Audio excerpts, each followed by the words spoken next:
باللہ من الشیطان الرجیم بسم اللہ الرحمن الرحیم اللہم صلی علی سیدنا و مولانا محمد وعلی آل سیدنا و مولانا محمد وبارک وسلم۔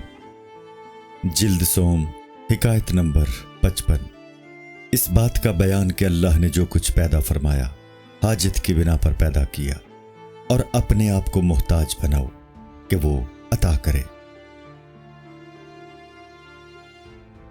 جو لوگ اسرار سمجھنے کے اہل ہوتے ہیں وہ تفصیل بتائے بغیر معاملات کی اصل حقیقت تک پہنچ جاتے ہیں۔ اصل چیز تو طلب صادق اور حاجت کا اظہار ہے، اور وہ موجود ہے تو حقائق خود بخود سمجھ میں آ جاتے ہیں۔ حضرت مریم علیہ السلام کو حاجت اور ضرورت ہوئی تو اللہ نے بچے کے ذریعے تشریح کرا دی۔ حضرت عیسیٰ علیہ السلام گہوارے میں ہی ان کی پاک دامنی کے شاہد بن گئے۔ جس طرح حضرت عیسیٰ علیہ السلام مریم علیہ السلام کے جزو بدن تھے اور گواہ بن گئے، اسی طرح تمہارا ہر جزو بدن قیامت میں تمہارا گواہ بن جائے گا۔ اگر تو تشریح کا مستحق نہیں ہے تو بڑے سے بڑا مقرر بھی تمہیں نہیں سمجھا سکے گا۔ اللہ نے جو کچھ پیدا فرمایا ہے وہ مخلوق کی ضرورت پوری کرنے کے لیے ہے۔ آسمانوں کی تخلیق بھی مخلوق کی ضرورت اور احتیاج کی وجہ سے ہے، تو جو بھی محتاج ہوگا اور اس میں طلب صادق ہوگی وہ ضرور مقصود حاصل کرے گا۔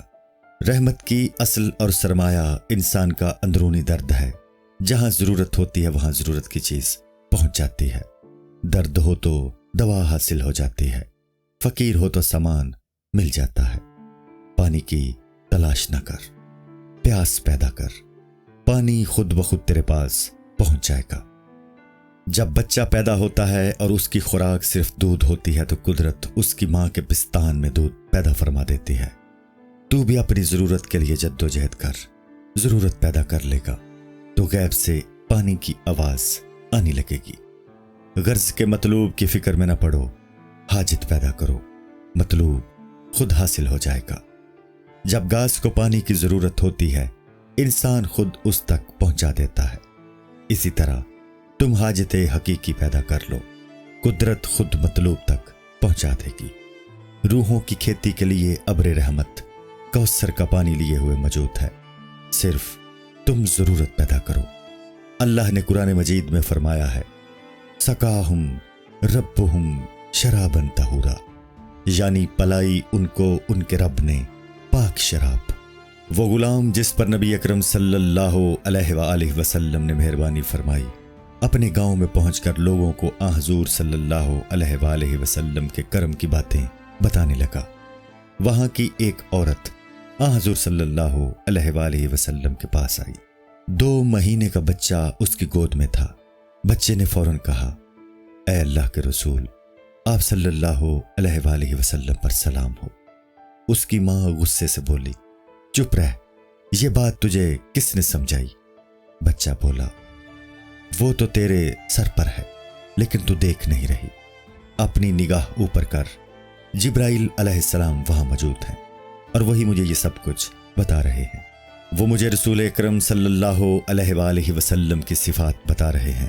پھر رسول اللہ صلی اللہ علیہ وآلہ وسلم نے بچے سے پوچھا، اے بچے، تیرا نام کیا ہے؟ اس بچے نے جواب دیا، اللہ کے نزدیک میرا نام عبدالعزیز ہے، لیکن چند ناعلاقوں کے نزدیک عبدالعزیٰ ہے۔ میں عزیٰ سے بیزار ہوں۔ اسی وقت جنت سے ایک خوشبو آئی جسے ماں اور بچے دونوں نے سونگا، اور حضور صلی اللہ علیہ وآلہ وسلم کے گرویدہ ہو گئے۔ سچ ہے، جس کی تعریف خدا پاک کرے اس کی تصدیق بے جان و جاندار سب کرتے ہیں۔ ایک اور واقعہ سن لو۔ اذان ہوئی، سب لوگ نماز کے انتظار میں تھے۔ رسول اکرم صلی اللہ علیہ وآلہ وسلم نے بھی وضو کیا، دونوں پاؤں دھوئے اور موزے پکڑنے کے لیے ہاتھ بڑھایا۔ اتنے میں ایک باز نے جپٹا مارا اور آپ صلی اللہ علیہ وآلہ وسلم کے ہاتھ سے موزہ اچک لیا۔ وہ موزے کو ہوا میں لے گیا، پھر اس نے موزے کو الٹ دیا۔ اس میں سے ایک سانپ نیچے گرا۔ باز موزہ واپس لایا اور عرض کیا کہ میں نے یہ گستاخی خیر خواہی کے لیے کی ہے۔ رسول اکرم صلی اللہ علیہ وآلہ وسلم نے اس کا شکریہ ادا کیا اور کہا کہ ہم نے تو اسے ظلم سمجھا تھا، لیکن در حقیقت یہ بات وفاداری کی تھی۔ اگرچہ اللہ نے ہمیں ہر غیب دکھا دیا ہے، لیکن اس وقت میں تنزل اختیاری کی حالت میں تھا۔ باز بولا، مجھے موضع میں سانپ کے ہونے کا انکشاف آپ کے کشف کا عکس اور پرتاؤ ہی ہے۔ اسی طرح اولیاء اللہ رحمت اللہ علیہم کی صحبت سے کشف باطنی حاصل ہو جاتا ہے۔ طریق دل لوگوں کی صحبت دل کو بے نور بنا دیتی ہے۔ اللہ کے نزدیک بندوں کا پرتاؤ نورانی ہوتا ہے اور خدا سے دور رہنے والوں کا ظلماتی ہوتا ہے۔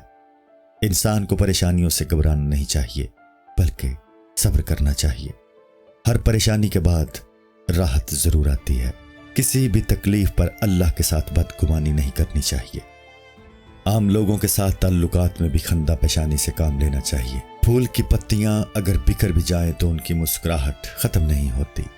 اللہ کی راہ میں حقیقت یہی ہے کہ انسان اس بات کا عادی ہو جائے، ہر چے از دوست میایت نیکوست، یعنی جو کچھ دوست کی طرف سے آتا ہے بہتر ہی ہے۔ وہ عقل قابل مبارکباد ہے جو قضا پر راضی ہو اور اس پر شکوک و شبہات کا غبار بالکل نہ ہو۔ قرآن میں فرمایا گیا، لا تاسو علی ما فاتکم، یعنی کسی فوت شدہ چیز پر غم نہ کرو۔ انسان کی ایک مصیبت بہت سی بڑی مصیبتوں سے نجات کا سبب بنتی ہے۔ السلام علیکم۔ پوری کتاب دیکھنے کے لیے ہمارے یوٹیوب چینل صوفی سما کی پلے لسٹ میں جائیں۔ یہاں آپ کو مختلف بزرگوں کی کتابیں ملیں گی، اور جو کتاب پوری نہ ہوئی اس پر کام تیزی سے ہو رہا ہے اور ریگولر بیسس پر اپلوڈ ہوتی رہتی ہیں۔ آپ سے گزارش ہے کہ آپ ہمارے یوٹیوب چینل کو سبسکرائب کر لیں اور بیل نوٹیفیکیشن پر کلک کر لیں تاکہ ہماری آنے والی کتابیں آپ کو ملتی رہیں۔ جزاک اللہ خیر۔